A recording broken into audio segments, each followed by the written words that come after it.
it going, everybody? SimpleFaceMan.com here, and today I'm bringing you a video on 3 defensive tips to immediately take your game to the next level. But before I jump into that, I want to let everyone know that Ace Madden has dropped his first ebook of the Madden 19 season on his website, acemadden.com. It's just $14.99, and I think it's a really great way to get a jump start on the Madden 19 season, whether you're playing CFM, competitively, weekend league, whatever it may be. I think it's a great way to get a jump on the Madden 19 season. Now, jumping into the video, the first tip I really want to give you guys to try to help you guys is to know the formation that your opponent is running. And that kind of comes with experience and kind of playing the game and also playing your opponent, trying to get his tendencies. But I'll give you an idea of what kind of goes through my mind when I play kind of a meta formation. And so we're going to jump into 4-3 normal here, and we'll just go Tampa 2. And we will go single back deuce close, which is obviously one of the more popular formations in the game. And so as soon as I see someone come out in this, immediately I'm thinking to myself, well, what is good out of this formation? You know, why is this guy in it? Well, what comes to mind for this formation is halfback wham, halfback stretch, and tight end angle. And so to defend each play, I kind of start making a checklist for myself.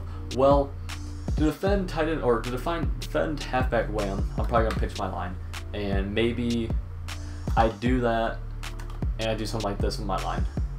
And I'm hovering right here, you know, if I see that motion, I can just jump right down. And then to defend stretch, well, maybe I baseline press. So now my corners are in contains, so what they're gonna, or rather, they're the force defender, both corners are, so they're gonna make sure nothing gets outside them, so then it'll allow for flow from my backer to make the tackle in the gap. So the third play I have to worry about is tight end, or the tight end angle, which has the corner route, which does get over clouds. So if I know it gets over clouds, I'm probably just going to go hard flats anyways. I'm not really worried about other corner, or I'm not really worried about like plays like bench switch, stuff like that, until the person shows me that they're willing to run that play. They have to show me that they're not just a regular meta user, you know, a weekend league bum, so to speak, and that they actually know what they're doing, you know, can make reads and stuff like that. And that's where it kind of becomes a chess match, but this is kind of my first thoughts going into a game against deuce close. So I see that, so if I read it, I immediately have to see the route combination, and I sprint over to get that corner. And so you immediately have to be looking, as soon as you read pass, you have to be seeing the pass or the route combinations. So I see immediately, I'll show you my progressions here. So I know a lot of people like to run it stock, or not stock so much, but not flipped. So I'm always reading this left tight end. And then so I see he's streaked, and it looks like the tight end's going up, and then I know he's gonna be on a corner. So that's kind of my little route progression. Obviously, I did see that the angle route was open from the A receiver, and that's something I probably have to start adjusting to. This isn't my deuce close defense, so I definitely get into the lab against popular formations, kind of know what you want to do ahead of time, so you can take away that and then be able to use the corner. But that's kind of just what my mindset is. Now, the second thing I want to talk about is knowing the situation that you're in, whether it be 1st and 10 or 4th and short. You know, so for example, if it's 4th and short, I'm probably pinching my line. I'm definitely baseline pressing to take away stretch, and I'm really afraid of the run for obvious reasons. But the second thing I'm afraid of is drags underneath. So I'm gonna play down, and then I might bring these guys into the box, kind of gonna play up higher, and then when it's a run, they'll come down faster.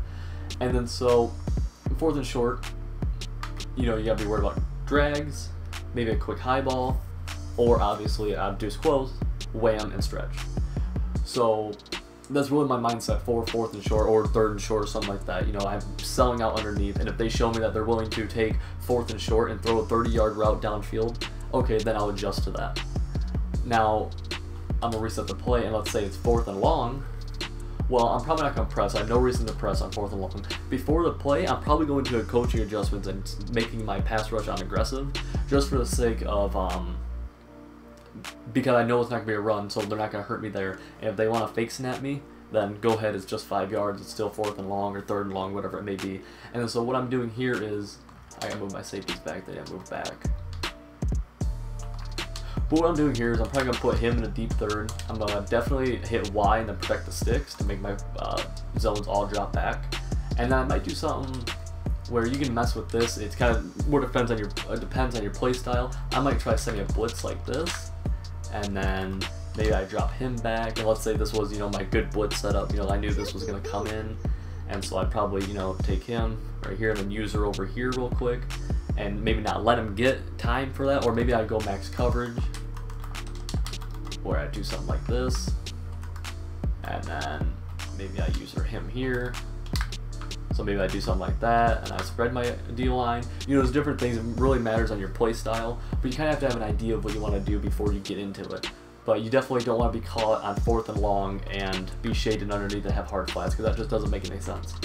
And also, going back to the first topic, you have to know that 4th and long, this guy's definitely passing the ball. Well, what are the pass plays here? Probably tight end angle. So you're reading for tight end angle over here, you're reading for it, and if you don't see it, then you'll be watching for a post over top, or, you know, something along those lines, you know. You definitely don't want to, I kind of showed it wrong there while I was drifting over here reading it. You want to read it right here in the middle of the field, and then once you see the route combination, attack it from there, because they could easily run it to the right. Now, going on to the third point, it's really best shown from a different offensive formation, so I'm going to jump into a different one right here. And the third point is to know what your coverage is, to know where your user should be. I'm going to show it using Gun Bunch.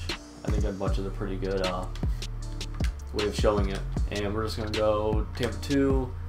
Let's say that my setup to defend bunch or something like that, I wanted to send some kind of blitz from this side, you know, sending 5.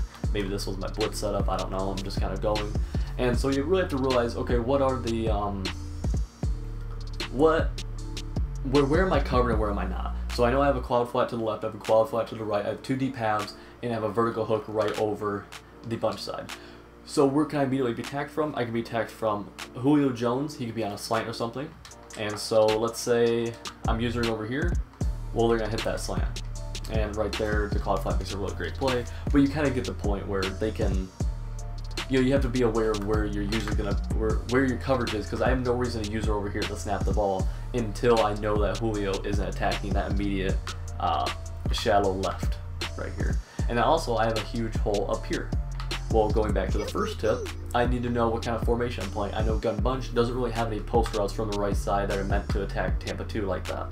You know, they have PA post, but that's kind of a slower developing post route, and that's something you can kind of react late on. But I do know they have a deep crosser, or deep post from the ISO right here on a bunch trail. So they could set it up, maybe they set it up something like this, where they send him over, they do something like this. You know, maybe this is a setup to kind of get that. Well, we snap the ball here, I'm over here, and then I see that there's a post right here. You know, and that also lets me play the A route too, kind of in the vicinity of it. Okay, so that really kind of narrows down the breakdown of what I wanted to talk to you guys about today. Just knowing the situation, knowing the formation, and knowing where your user needs to be, you know. Some people will send, you know, pressure like this, where, you know, they're playing really hyper aggressive, which is okay. But if you're gonna do something like this, let's see, what could I do here? You know, let's just say, you know, this was my blitz, this was my coverage setup for whatever reason, then I need to know that I need to be over here. You know, maybe I bait it right away over here, and then as I snap the ball, I run over here and kind of muddy up their reads just in time for me to get this pressure through. You know, you really just need to know, and it really becomes a chess match once you start playing good players between what you do and what you don't do on defense and how you adjust, you know. It's definitely not a good thing to run the same thing over and over, because if you're playing a good offensive player, they start to adjust what you're doing, and then you need to adjust what they're doing. You know, a good offensive player can attack any part of the field at any time, and that's really just how it is with once you start getting up to the upper levels. But I really hope this video kind of helps take your game or your defensive approach to the next level. I really think it can help you win more games, get more stops. That's really all I have for you guys. I really appreciate you guys watching this video. If you really like it, make sure you give a thumbs up, subscribe, and please hit that bell icon to get more notifications from Ace and I for our future videos throughout the Madden 19 season.